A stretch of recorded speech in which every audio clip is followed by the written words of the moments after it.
روزتون بخیر با تماشابینان عزیز. امروز 12 می است و شما سرخط خبرها را از استودیوی مرکزی رادیو آزادی تماشا دارید.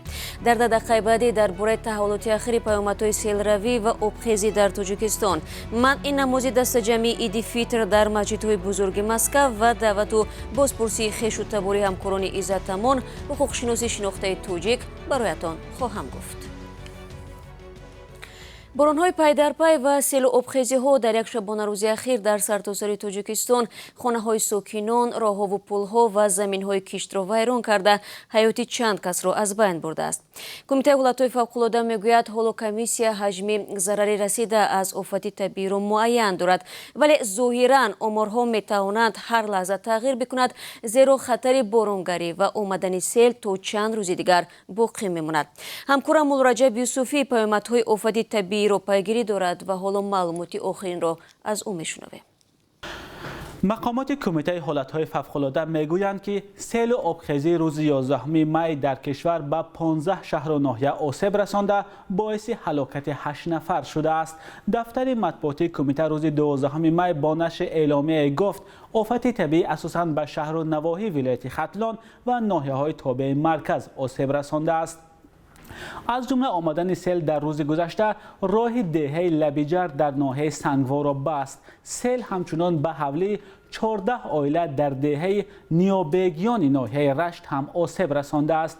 در دهه دره فانه ناحیه ورزاب نیز سیل افتمشین چند ساکن دهه را برده است. به اطلاع کمیته حالتهای فوق‌العاده آمدن سیل همچنین راه درواز خاروق را در نزدیکی دهه ویشخرف بست. مقامات گفتند ساعت 21:30 دیروز سیل به راه کولاب درواز خاروق هم آسیب رسانده است. در اطلاعیه کمیته حالتهای فوق‌العاده آمده است سیل و آبخیزی 11 می در ناحیه شمس‌الدین شاهین، شهر کولاب، حصار و ناحیه کوشانیان قربانی داشته است. از جمله 3 عضو یک عائله در ناحیه شمس‌الدین شاهین در این حادثه به هلاکت رسیدند. اسم آنها معلوم نیست، ولی مقامات گفتند فوت دیدگان 39، 29 و سوم 10 ساله بودند. این نفران در داخل یک افتماشین بودند و سیل آنها را برده است. مقامات گفتند مسافر چهارم نقلیات یک ساکن 45 ساله ناحیه شمس‌الدین شاهین در این حادثه زخمدار شده است. طبق آخرین اطلاع سیل در عموم به منزل 26 عائله در دهه پروار ناحیه شمس‌الدین شاهین ضرر رسانده است. بر اساس خبرهای پخش کرده کمیته حالتهای فوق‌العاده آبخیزی روز 11 می بیش از همه در شهر کولاب خسارات داشته است. کمیته میگوید سیل به کوچه های زواد، صادقوف، محله های سیوم، چهارم، پنجم، فیض‌آبادی بالا، یکم می، رحیمزاده و پشدره آسیب رسانده است. باغ‌ها نیز به گفته مقامات در پی آمدن سیل آسیب دیدند. مقامات گفتند آبخیزی در شهر کولاب تا این دم 3 قربانی داشته است. 2 نفر آنها در داخل نقلیات و 1 نفرشان در وقت آمدن سیل به هلاکت رسیدند. دفتر مطبوعاتی سروزیر تاجیکستان صبح 12 می خبر داد که با دستور رئیس جمهور، نخست وزیر قاهر رسولزاده، وزیران کارهای داخلی، نقلیات و رئیس کمیته حالتهای فوق‌العاده به شهر کولاب رفتند. با تشکر از رجب. ضمناً مسئولین کمیته حالتهای فوق‌العاده گفتند کارمندانشان به حالت آماده باش در آمدند و وضع را زیر نظارت دارند. هرچند بعضی از ساکنان در منطقه آفت زده گفتند یاری ضروری دریافت نکردند. بینندگان عزیز، ما در دوام روز باز به این موضوع برمیگردیم. در آستانه عید فیطر که روز 13 می در تاجیکستان تجلیل می شود، ساکنان در جنوب کشور از تنظیم نشدن نرخ در بازارها شکایت دارند. مردمی که امروز برای دسترخوان عیدانه میوه و سبزیجات می گرفتند از گرانی آن در صحبت به همکاران ما نگرانی کردند. آنها گفتند میوه و سبزیجات از خود ولایت ختلان صادرات می شود، ولی ساکنان امکان خریداری آن را در داخل ندارند. برای مثال قیمت گیلاس که 18 سومونی بود حالا از 20 تا 25 سومونی ارزش دارد. سیب از 20 به 25 تا 30 سومونی، زردالو از 10 سومونی تا 17، هندله از 5 سومونی به 10 سومونی دکه خورده است. میوه وارداتی بنان دانه 3 سومونی بود حالا به 5 سومونی رسیده است. نرخ در بازارهای پایتخت نیز در عرفه عید رمضان با شدت بلند رفتند. در این باره در برنامه خبری گزارشی مفصل خواهیم داشت. фардо намози иди фитр дар масҷидҳои калони шаҳри Москав бидуни намозгузорон ва танҳо бо ширкати рӯҳониён баргузор мегардад. Дар ин бора дар сомонаи шӯрои мусулмонони Русия иттилоъ дода шудааст.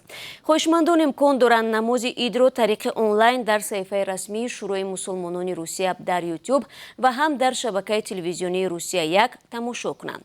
Дар хабарнома омадааст ки чунин тасмим ба хотири ҷилавгирӣ аз густариши COVID-19 гирифта шудааст. Ба ҳамин тартиб ба ҳамаи мусулмонон тавсия дода шудааст ки намози иди фитрро дар хона бихонанд ва дар доираи оила таҷлил кунанд.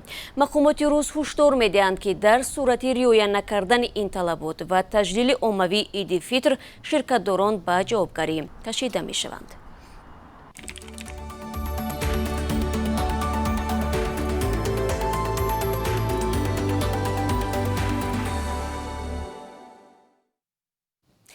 шаби гузашта бархурдҳои густурдаи мусаллаҳона миёни нирӯҳои Исроил ва фаластиниён идома доштанду Исроил мавқеъҳои силоҳбадастони Ҳамосро дар минтақаи Ғаза ҳадаф қарор дод.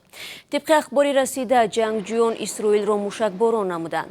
мансабдорони бедоштии Ғаза рӯзи 12 май иттилоъ доданд ки дар натиҷаи бархурдҳои мусаллаҳонаҳои ду рӯзи ахир камаш 30 фаластинӣ ва аз ҷумла 10 кӯдак ҳалок шуда, беш аз 200 каси дигар захм бардоштааст. низомиёни Исроил мегӯянд дар бархурдҳои ҳафтаи равон камаш 20 ҷангҷӯй кушта шуда, тақрибан 140 ҳадаф мавриди оташ қарор гирифт. бар асари мушакборони Исроил аз тарафи гурӯҳҳои ҷангҷӯи фаластинӣ 7 шаҳрванди Исроил ба ҳалокат расида, даҳон нафари дигар маҷрӯҳ шудааст. дар 7 шаҳри Исроил арабҳо ба нишони ҳамдилӣ бо сокинони Ғаза эътироз зоҳир намуданд. аз сабаби бархурдҳо дирӯз фурудгоҳи Тал-Абиб муддати қабули ҳавопаймоҳоро мутаваққиф кард. бахтовар ҷумаев, ҳуқуқшиноси тоҷики муқими Русия ва аз ҳамкорони Иззат Амон мегӯяд мақомоти интизомии Тоҷикистон барои фаъолиятҳои касбияш падар ва ҳамсарашро зери фишор қарор дода талаб доранд ки ӯ ба ватан баргардад. намояндагони мақомот ин иддаоро рад накарданд ва гуфтанд ҳадафашон ин аст ки муҳоҷирон дар Русия ба кори худ машғул бошанд ва дар шабакаҳои иҷтимоӣ шӯрандозӣ накунанд. бахтовар ҷумаев дирӯз ба Радиоозодӣ гуфт баъди ба Тоҷикистон бурдани Иззат Амон баъзе манбаъҳо барояш расонданд ки 1 май ӯро ҳам ба ватан истирдод мекунанд. аз ин рӯ вай аз қаламрави Русия берун шудааст. ҳамчунин пайвандони 5 нафари дигар аз кормандон ва фаъолони созмони маркази тоҷикон дар Русия ки раҳбари онро Иззат Амон бар дӯш дошт мегӯянд наздикони онҳоро низ раёсати мубориза бо ҷиноятҳои созмон ёфта даъват намуда забонхат гирифтанд. аммо мақомоти умури дохила гуфтанд ҳадафи ин даъватҳо корҳои фаҳмондадиҳӣ буда барои дуруст ҳидоят кардани ашхоси муайян дар Русия аст. Маҳмад Юсуф писари Иззат Амон гуфт ин афродро барои он ки ҳамкори падараш дар созмони маркази тоҷикон буданд мехоҳанд ба Тоҷикистон биёранд. ҳатто гуфта мешавад дар парвандаи Иззат Амон номи бархе аз онҳо зикр шудааст.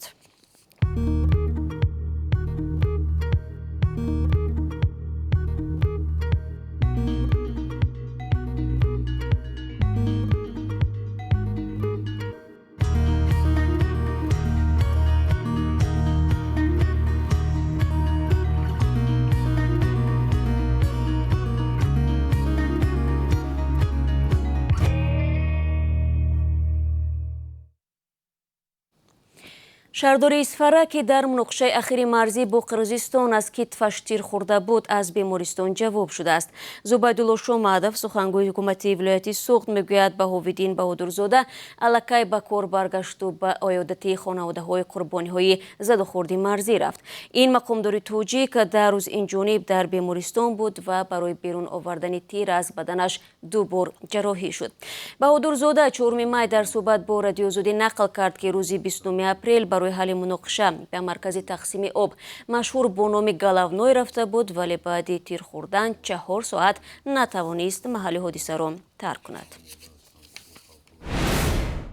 акнун барои шумо аз қурби расмии асъори хориҷӣ дар Тоҷикистон маълумот медиҳам. Бонки миллӣ барои имрӯз 12 май нархи $1 11 сомониву 32 дирам ва 1 евроро 13 сомониву 77 дирам таъин кардааст. қурби рубли русӣ нисбати дирӯз 20 дирам поин рафтааст. имрӯз 1000 рубли русӣ 152 сомониву 30 дирам арзиш дорад. бинандагони азиз, бо хабарҳои аз ин бештар шуморо 3 соат пас дар барномаи ахбори озодӣ мунтазир хоҳам буд. бароятон рӯзи бопарор мехоҳам. хайру хушнам мекунам.